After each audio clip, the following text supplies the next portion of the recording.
dia, amada igreja, paz do nosso Senhor Jesus, amém. Vamos dar início ao nosso culto da manhã, louvando e engrandecendo ao único que é digno de toda a honra, toda a glória e todo o louvor. Bem-vindo você que nos assiste pela internet, os irmãos também que nos assistem, que não podem estar aqui. Vamos agradecer ao Senhor pela essa manhã. Senhor Deus e nosso Pai, obrigado, Senhor, por estarmos aqui na sua casa, engrandecendo e louvando o seu santo nome. Amém. Nos dirige esse culto, abençoe o pastor na sua palavra, que nós possamos estar nos despertando para estar na sua casa, Senhor. Em nome santo de Jesus, nós te agradecemos. Amém. Eu queria deixar uma palavra para os irmãos, que está em Gálatas 5, 22 e 23. Mas o fruto do Espírito é amor, alegria, paz, longanimidade, benignidade, bondade, fidelidade, mansidão, domínio próprio. Contra essas coisas não há lei. Amém? Vamos estar louvando ao Senhor com mais um louvor.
Te adora, todas as nações se prostram ante o teu poder e o teu amor. Todo joelho se dobrará e toda língua confessará que só tu és Senhor, tu és adorado.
E orando também. Nós temos a igreja, as famílias da nossa igreja, as famílias que nos acompanham pela internet, a família pastoral, Sônia Lúcia, o Zé, irmão de Terezinha, Manuela e Antoni, João, Darlan, Fabiana, André, Lorena, Marinalva, Dirceu, Ivonete, Maria Nazaré, Thaisa, bairro de São José, Maricá e as nossas autoridades, né? Então, também peço oração pelo pastor Felizardo, né, que nessa semana a sua esposa partiu para a eternidade na quarta-feira, mas ele está aqui com a gente, louvando a Deus e adorando ao Senhor, né? E foi uma surpresa vê-lo aqui hoje pela manhã, né? O seu filho trouxe ele para estar aqui com a gente, adorando ao nosso Deus, e ele não deixou que essa dificuldade o impedisse de estar aqui com a gente. É muito bom tê-lo aqui, pastor, e que o Senhor possa estar te fortalecendo a cada dia. Orar pelos filhos também, né, que precisam nesse momento de muita força espiritual para suportar esse momento difícil da partida de uma pessoa tão importante na família. Senhor nosso Deus e nosso Pai, muito obrigado, Pai, porque o Senhor nos permite estar aqui na Tua casa nessa manhã para começarmos, Senhor, essa semana na Tua presença como adoradores Teus, exaltando e bendizendo o Teu santo nome. Obrigado por esse privilégio. Esteja, Senhor, também com cada um que está participando desse culto nessa manhã, acessando o Facebook da nossa igreja, que estará acessando também o YouTube para estar prestando o seu culto junto conosco. Abençoe essa vida, Senhor, toma ela em Tuas mãos. Pai, abençoe, Senhor, a nossa coluna de oração que foi nesse momento aqui lida, que Tu possas estar entrando com providência em cada vida e respondendo conforme a Tua santa e bendita vontade. Senhor, dá-nos um culto abençoado na Tua presença, que o Teu Espírito Santo possa estar falando aos nossos corações, no nome de Jesus, amém.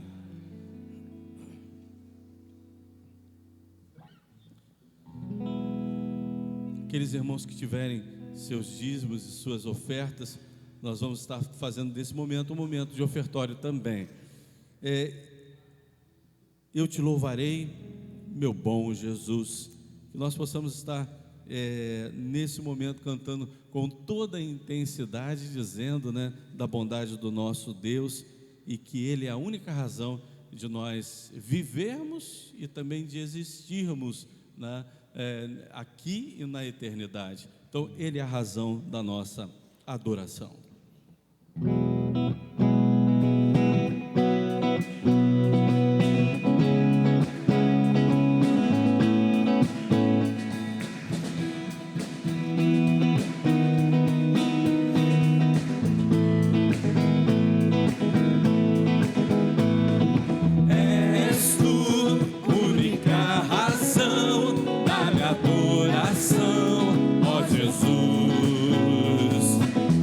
És tu, única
vos assentar, irmãos.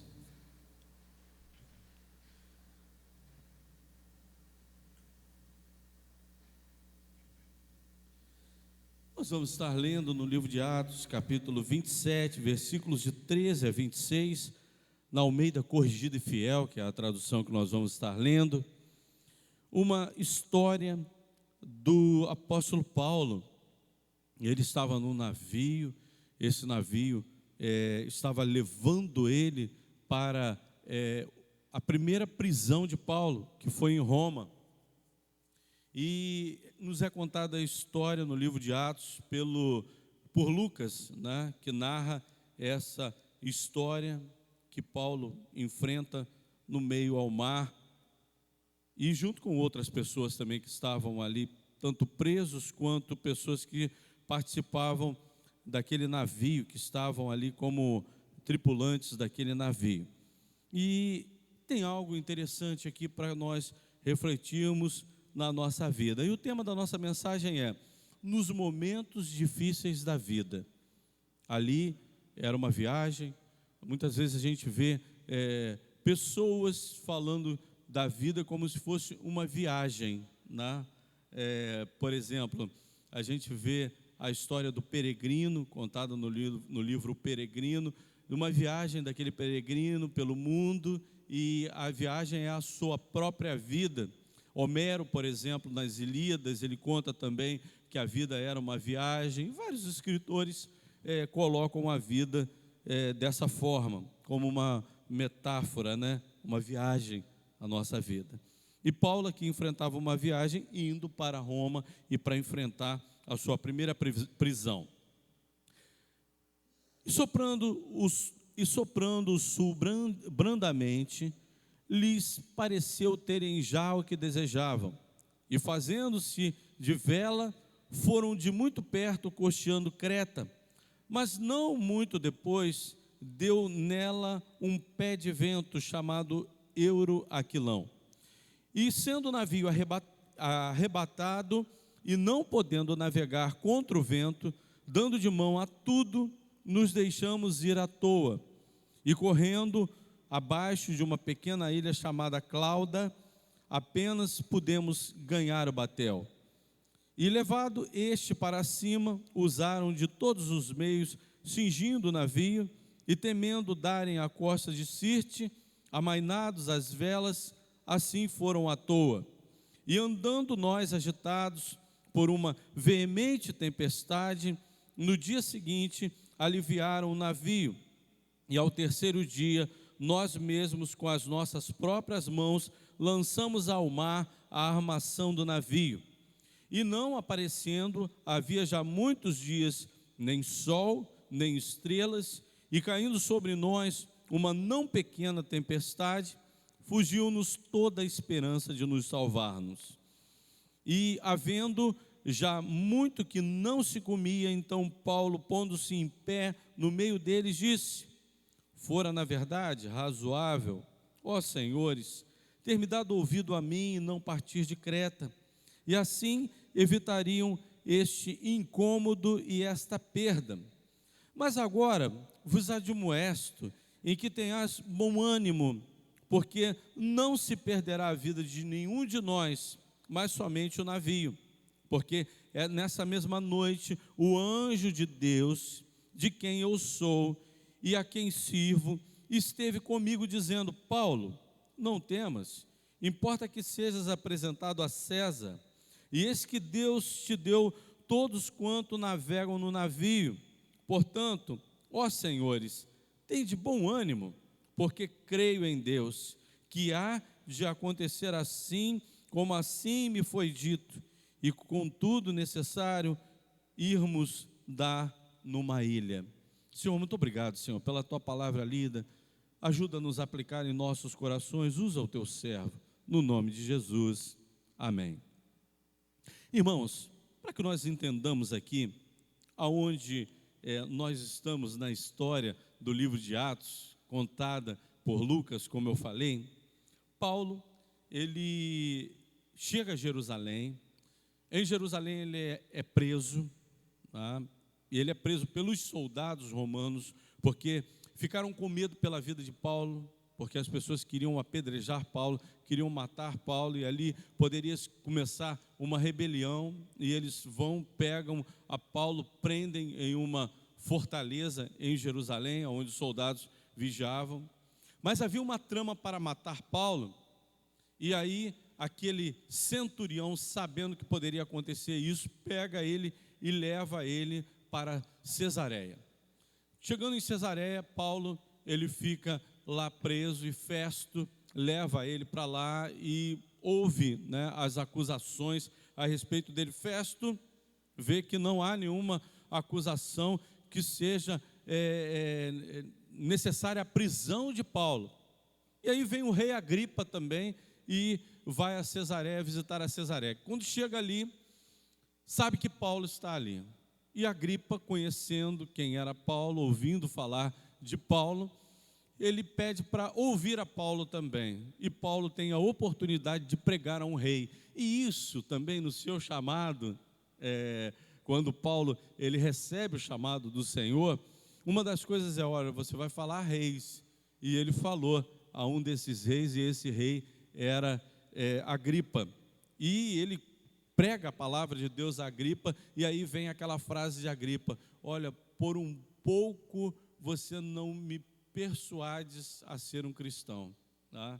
Então ali Agripa ouve a palavra de Deus pregada por Paulo, seu testemunho no caminho de Damasco, e naquele momento em que Paulo está sendo ali interrogado, ele apela a César, porque com relação às leis dos judeus, ele não tinha quebrado nenhuma dessas leis, só que Paulo sabia que não precisava quebrar nenhuma lei ali dos judeus para ele ser crucificado como Jesus Cristo foi, porque Jesus Cristo foi crucificado injustamente, e Paulo sabia que isso também poderia acontecer com ele, só que não era propósito de Deus, era propósito que Paulo, ele mesmo em prisão, ele anunciasse a palavra de Deus. E foi o que aconteceu. Quando Paulo chega a Roma, ele é orientado a ficar em Roma, mas ele pôde pagar com o seu próprio bolso as suas hospedagens. Ele ficou numa casa,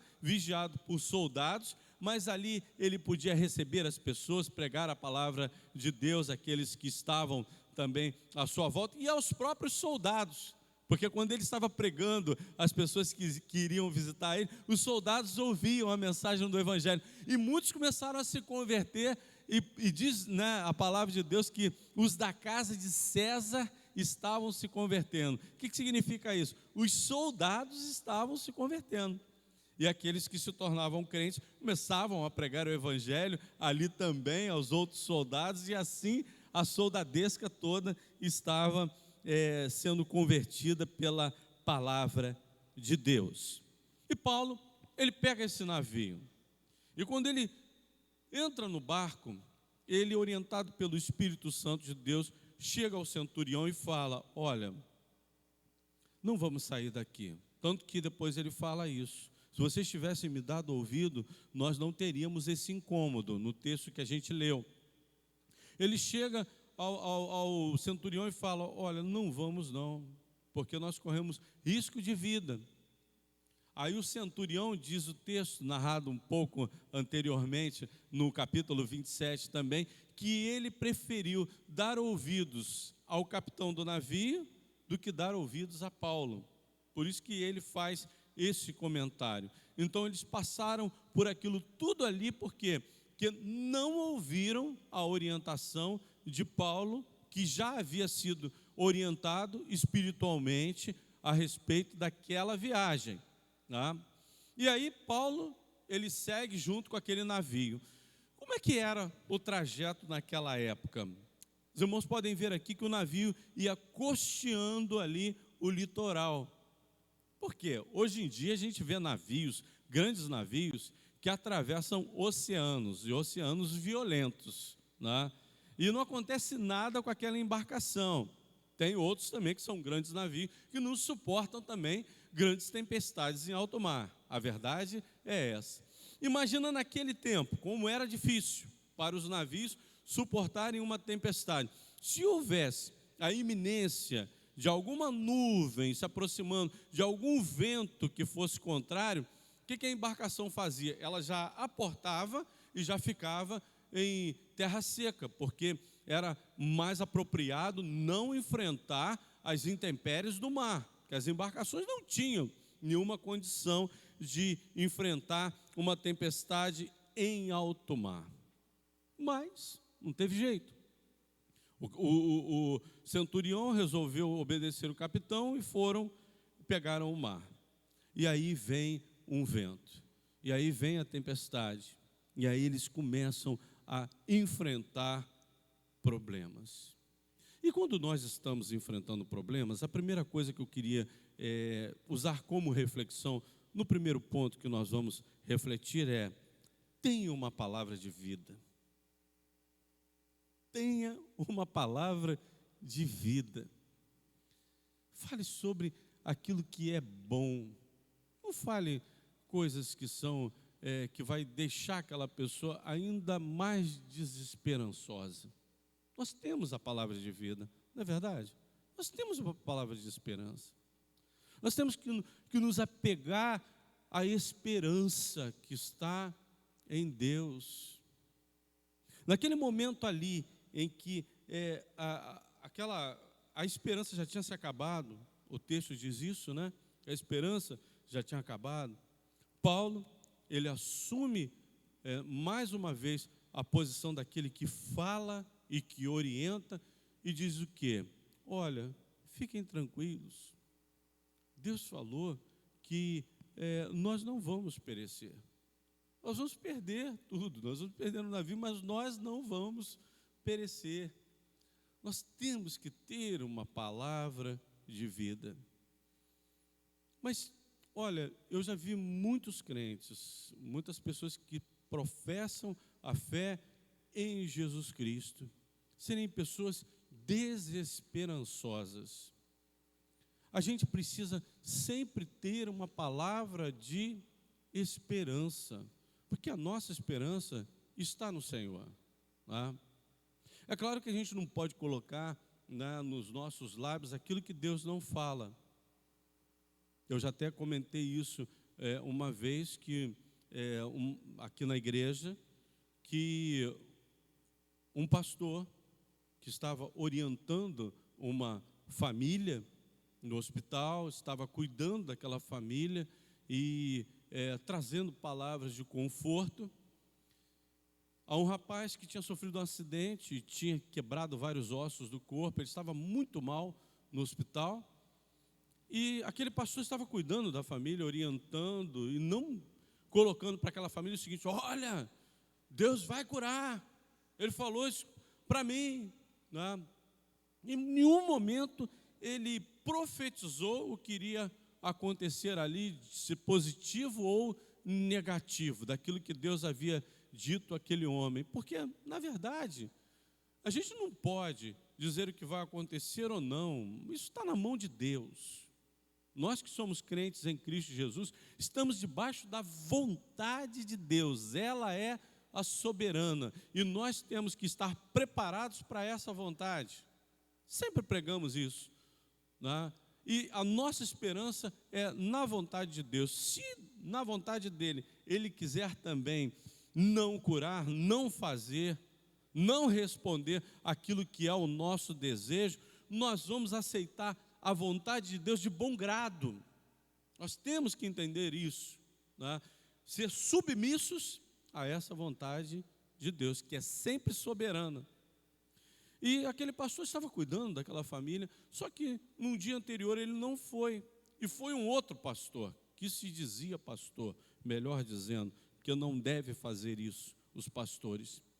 Ele chegou e falou: olha, Deus falou que ele vai ser curado.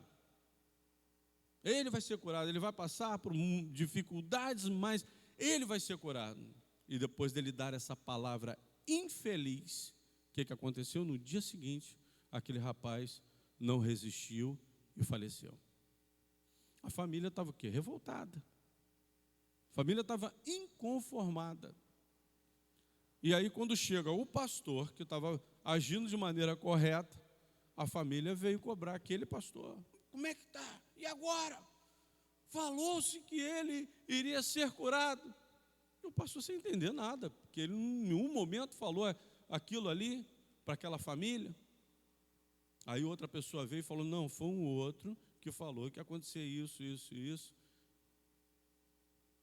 Então, quer dizer, colocou esperanças falsas no coração daquelas pessoas.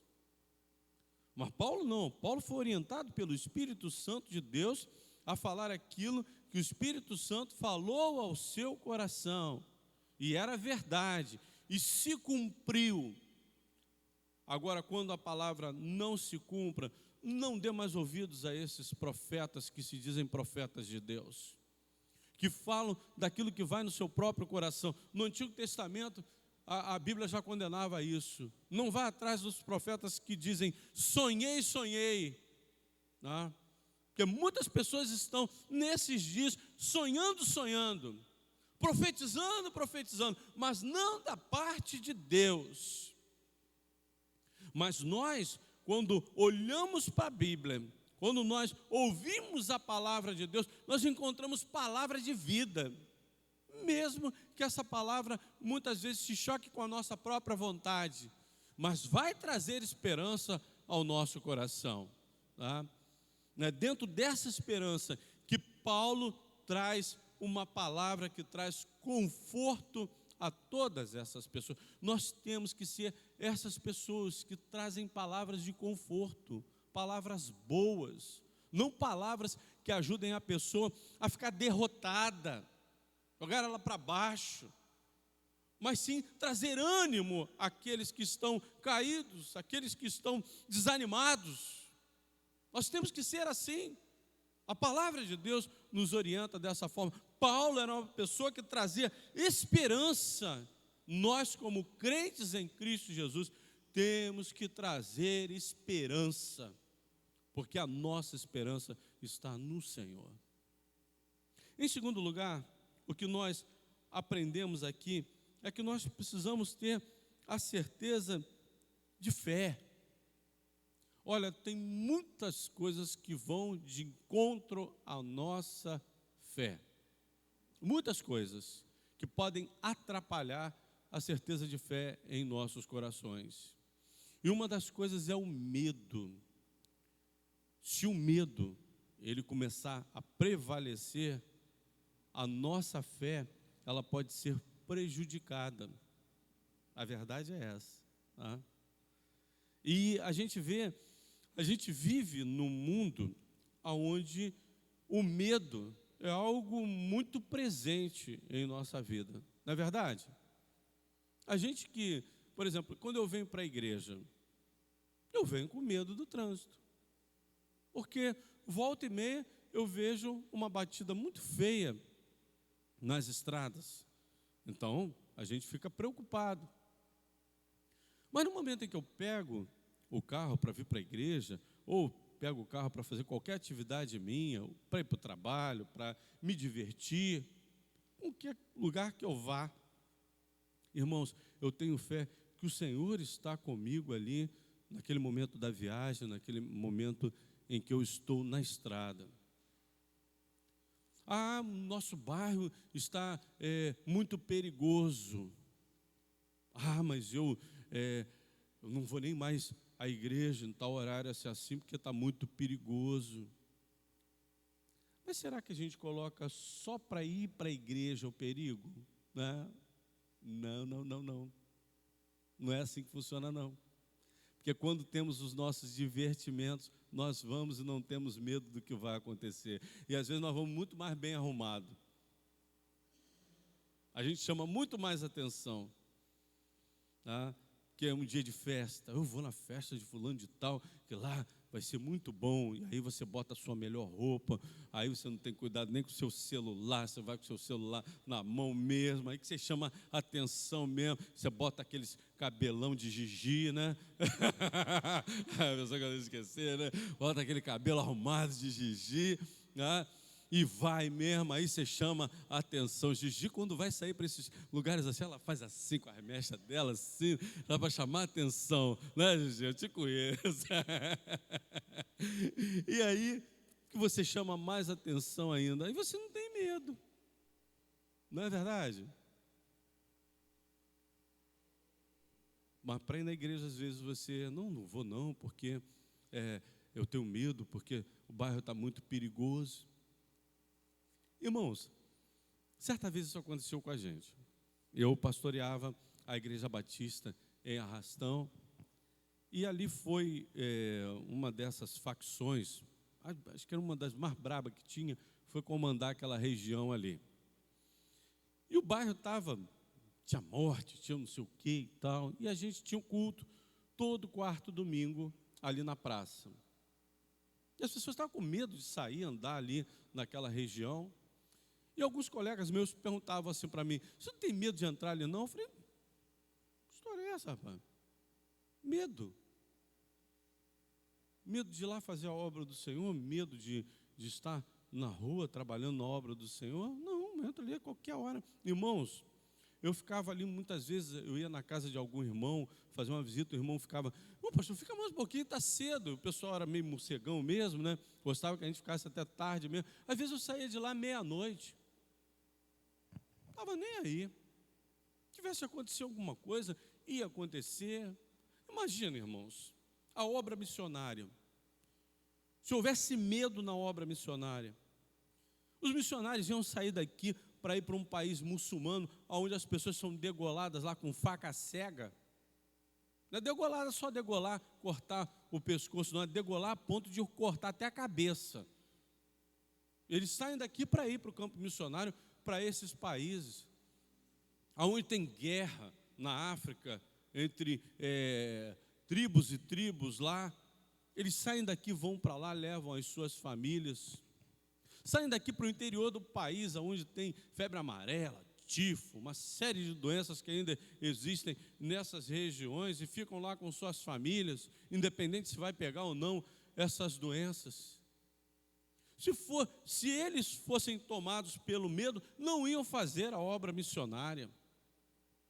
Se a gente começar a ser tomado pelo medo, a gente não vai conseguir também fazer os nossos projetos. Estudar, por exemplo, à noite, aquele que trabalha de dia e quer estudar à noite, não vai. Temos que deixar o medo de lado. O medo vai nos atrapalhar em todas as áreas da nossa vida. Nós temos que ser pessoas de fé, certeza de fé, que Deus estará nos protegendo. E Deus faz isso. Deus guarda os seus. E Paulo era uma pessoa de fé. Ele sabia que Deus tinha um propósito na sua vida. Se Deus tem um propósito na nossa vida, Ele não vai permitir que sejamos alcançados pela maldade que há nesse mundo. Nós vamos deixar de fazer as coisas, nós vamos deixar de viver por causa do medo. Então, nada pode suplantar o poder da fé. Nós temos que ser pessoas de fé nesse mundo, caminhar de fé em fé. O crente, ele precisa exercer algo tão poderoso que está em suas mãos, a fé em Deus. Cara, todo ser humano tem fé, não é verdade? Todo ser humano tem fé, mas agora ele pode depositar sua fé nele mesmo, pode depositar sua fé nas coisas que estão à sua volta, por exemplo, no seu dinheiro. Pessoas que já herdaram muito dinheiro depositam a fé no dinheiro. E não, eu tenho dinheiro, se acontecer alguma coisa aqui, eu vou para o hospital, eu vou para os melhores hospitais, vou tomar o melhor remédio, eu vou comprar o melhor remédio, porque eu tenho dinheiro. Eu não sou bem empregado, não, eu acredito porque eu vou suportar isso daí, porque eu sou bem empregado, meu emprego me sustenta. Tem fé na saúde? Não, eu tenho saúde, se faltar isso aqui, eu tenho saúde para conseguir enfrentar uma outra situação aí, eu vou buscar. Tem fé em si mesmo. Mas agora nós temos a nossa fé no Senhor, direcionada em Deus. E o direcionamento de fé de Paulo, ele deixava que naquele momento as circunstâncias não o abalasse. circunstâncias difíceis na nossa vida, todos nós vamos enfrentar.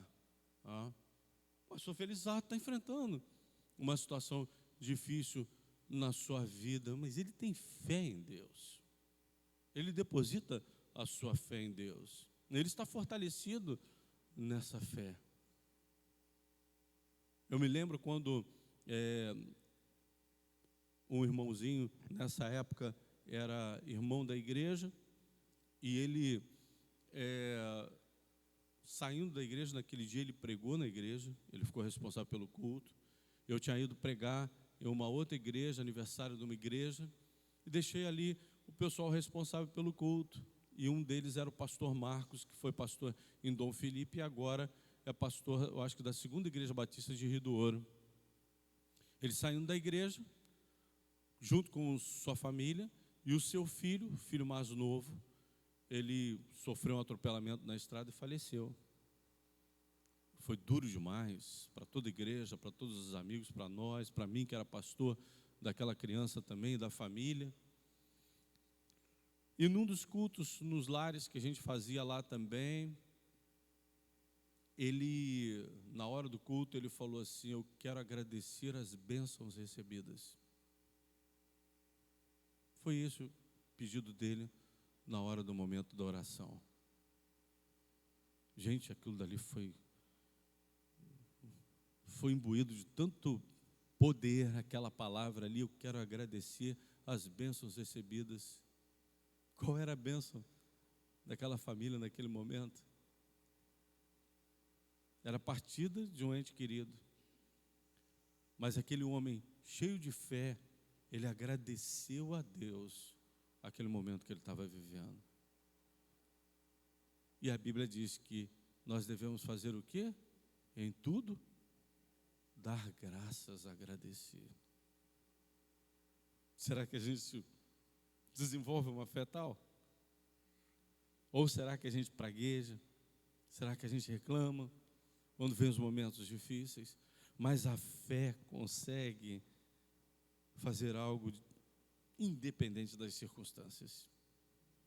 Em terceiro lugar, não estamos sozinhos. Aquelas pessoas que estavam ali estavam sozinhas, mas Paulo estava com Deus.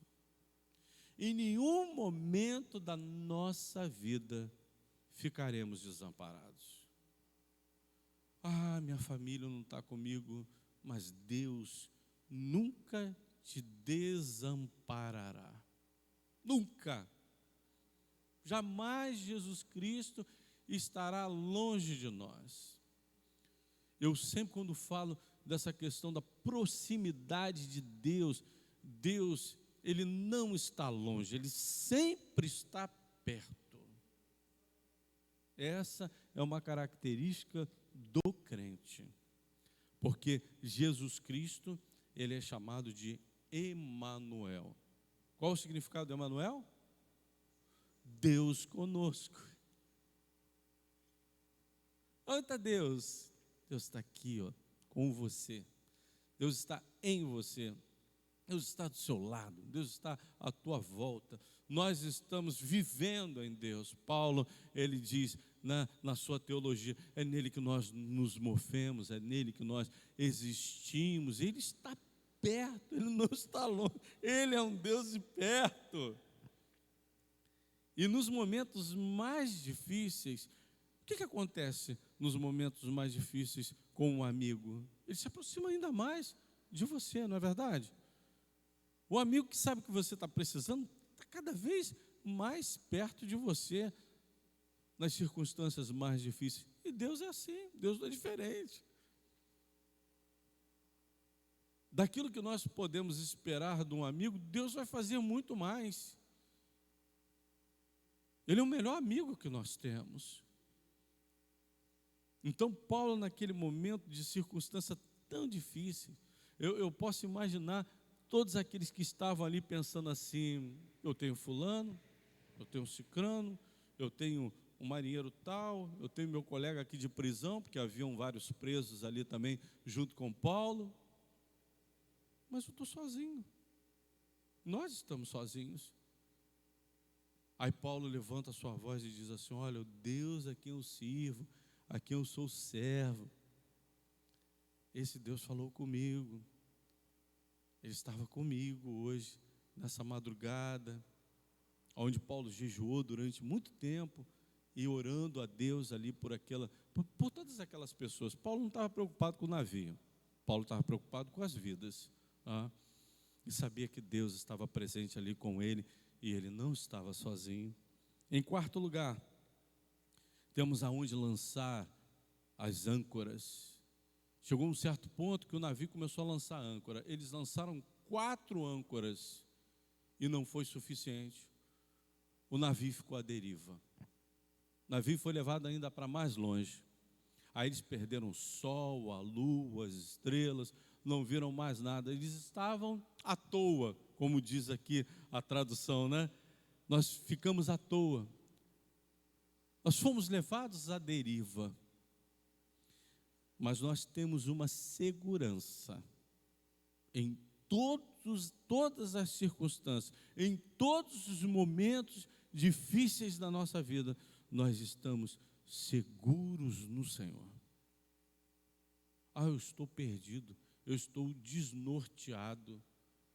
O crente não se sente assim. Ele não pode se sentir assim, porque a âncora que ele lança alcança o Senhor. Ele não fica à toa, ele não fica à deriva, ele não fica em meio ao mar, perdido. Ele tem uma ancoragem. Tanto que aquele navio, quando eles lançaram as âncoras, eles não sabiam onde ia parar. Quando eles chegam a Malta, que é onde o navio ele alcança, né, uma ilha chamada Malta, uma ilha. Eles não alcançaram uma região costeira, não, né, do litoral onde eles estavam navegando, não. Eles pararam numa ilha. Deus levou aquelas pessoas para uma ilha. E quando chega ali, né, eles ficaram com medo dos bandidos, eles se revoltarem ali ou fugirem. E falou assim: não mata ninguém não. Aí eles começam a obedecer a Paulo, né? Não mata ninguém não. Vocês não vão matar ninguém. Os presos vão sobreviver, os soldados vão sobreviver, a tripulação desse navio vai sobreviver, conforme eu falei. Nós vamos perder o navio, mas as pessoas vão ser salvas. E aí eles toparam não matar ninguém, e aí todos sobreviveram, mas Paulo lançou as suas âncoras no Senhor. E é assim que nós vivemos nesse mundo, vivemos ancorados em Deus e não em outras coisas. Não ficamos à deriva nesse mundo, não ficamos perdidos, porque o Senhor é o nosso porto seguro. Que Deus nos abençoe. Amém. Nós vamos estar louvando a Deus com mais 2 cânticos. Lembrando aos irmãos que à noite nós teremos a ceia do Senhor. Então os irmãos cheguem aí no horário do culto, 7h30, para que nós possamos estar dando início aos trabalhos no horário certinho, porque o irmão também não perca a oportunidade de estar aí celebrando esse culto tão importante, né?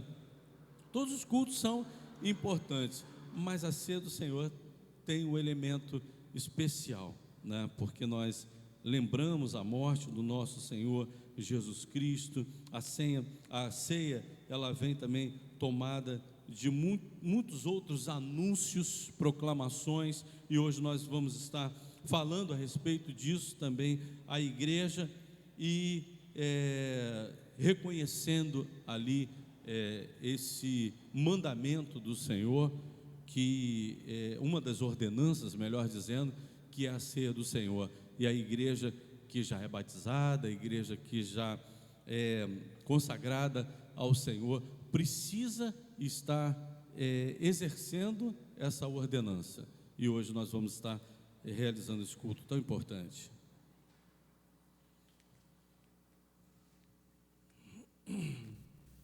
A casa é sua. A casa é a nossa vida, né? A nossa vida é do Senhor.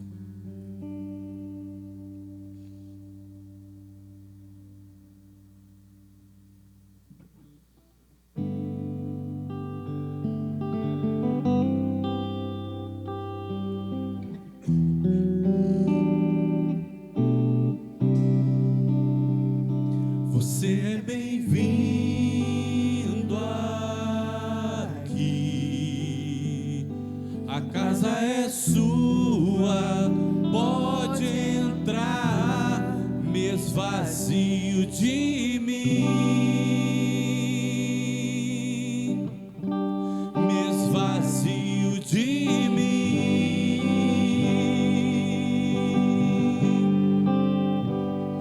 Sopra o teu vento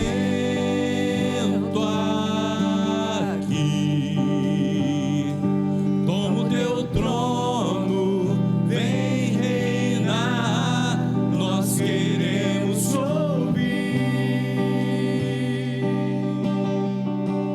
nós queremos ouvir.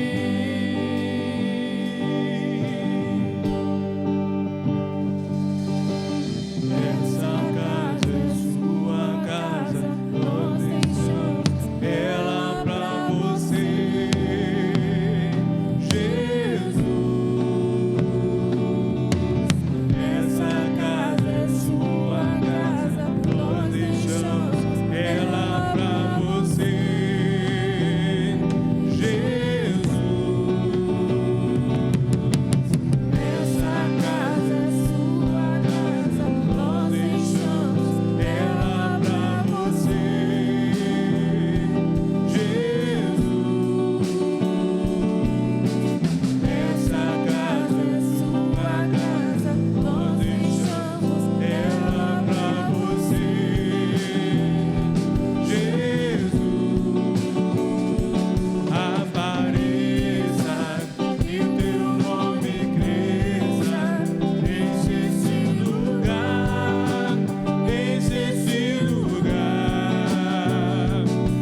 Apareça e o teu nome cresça, vem me incendiar, vem me incendiar. Apareça que o teu nome cresça, enche esse lugar, enche esse lugar. Apareça que o teu nome cresça, vem me incendiar, vem me incendiar. Essa casa é sua casa, nós deixamos ela pra você, Jesus. Essa casa é sua casa, nós deixamos ela pra você, Jesus.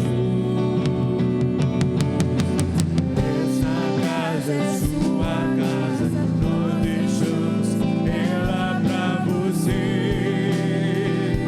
Jesus. Essa casa é sua casa, nós deixamos ela pra você, Jesus. Apareça. Apareça e o teu nome cresça, enche esse lugar, enche esse lugar. Apareça e o teu nome cresça, vem me incendiar, vem me incendiar. Apareça e o teu nome cresça, enche esse lugar, enche esse lugar. Apareça e o teu nome cresça, vem me incendiar, vem me incendiar. Essa casa é sua casa, nós deixamos ela pra você, Jesus.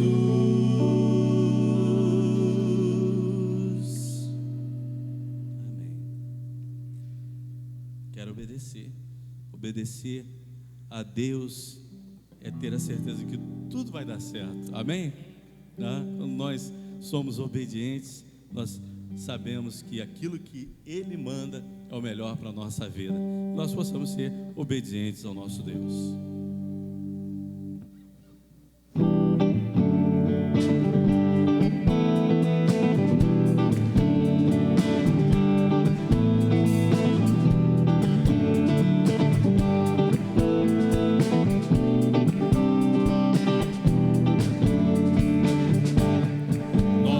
Criatura sou, seu sangue me lavou. Tenho vestes de louvor, minha vida restaurou. Me tira do vale de ossos secos, me leva a pastos verdejantes. Eu quero te obedecer,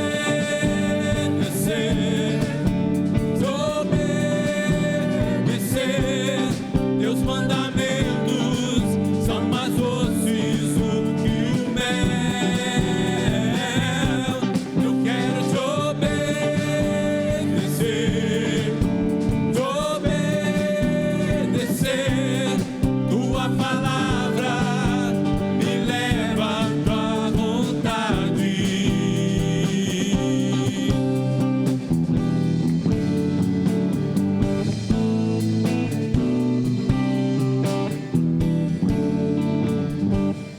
Nova criatura sou, seu sangue me lavou.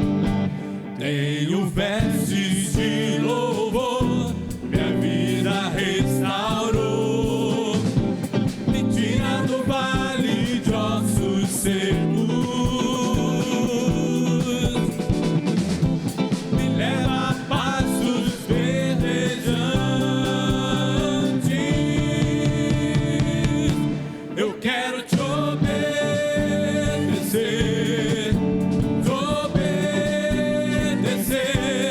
teus mandamentos são mais doces do que o mel. Eu quero te obedecer,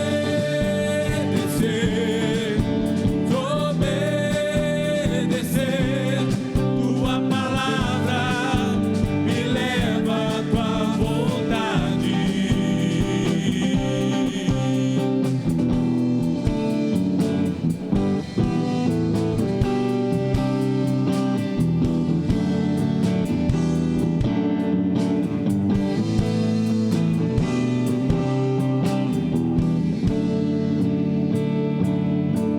Eu quero te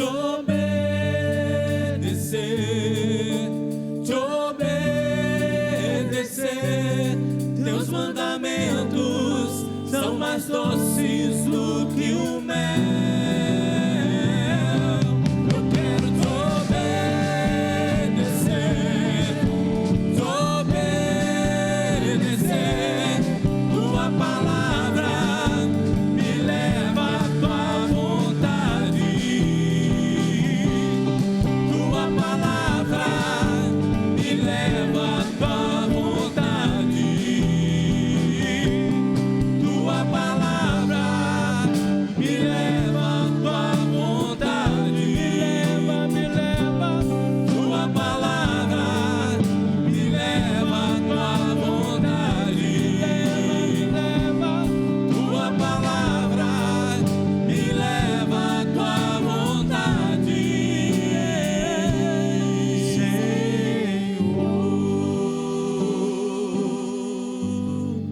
Pai, muito obrigado pelo culto dessa manhã. Despede-nos para os nossos lares, Pai, na tua presença, no nome de Jesus. Amém.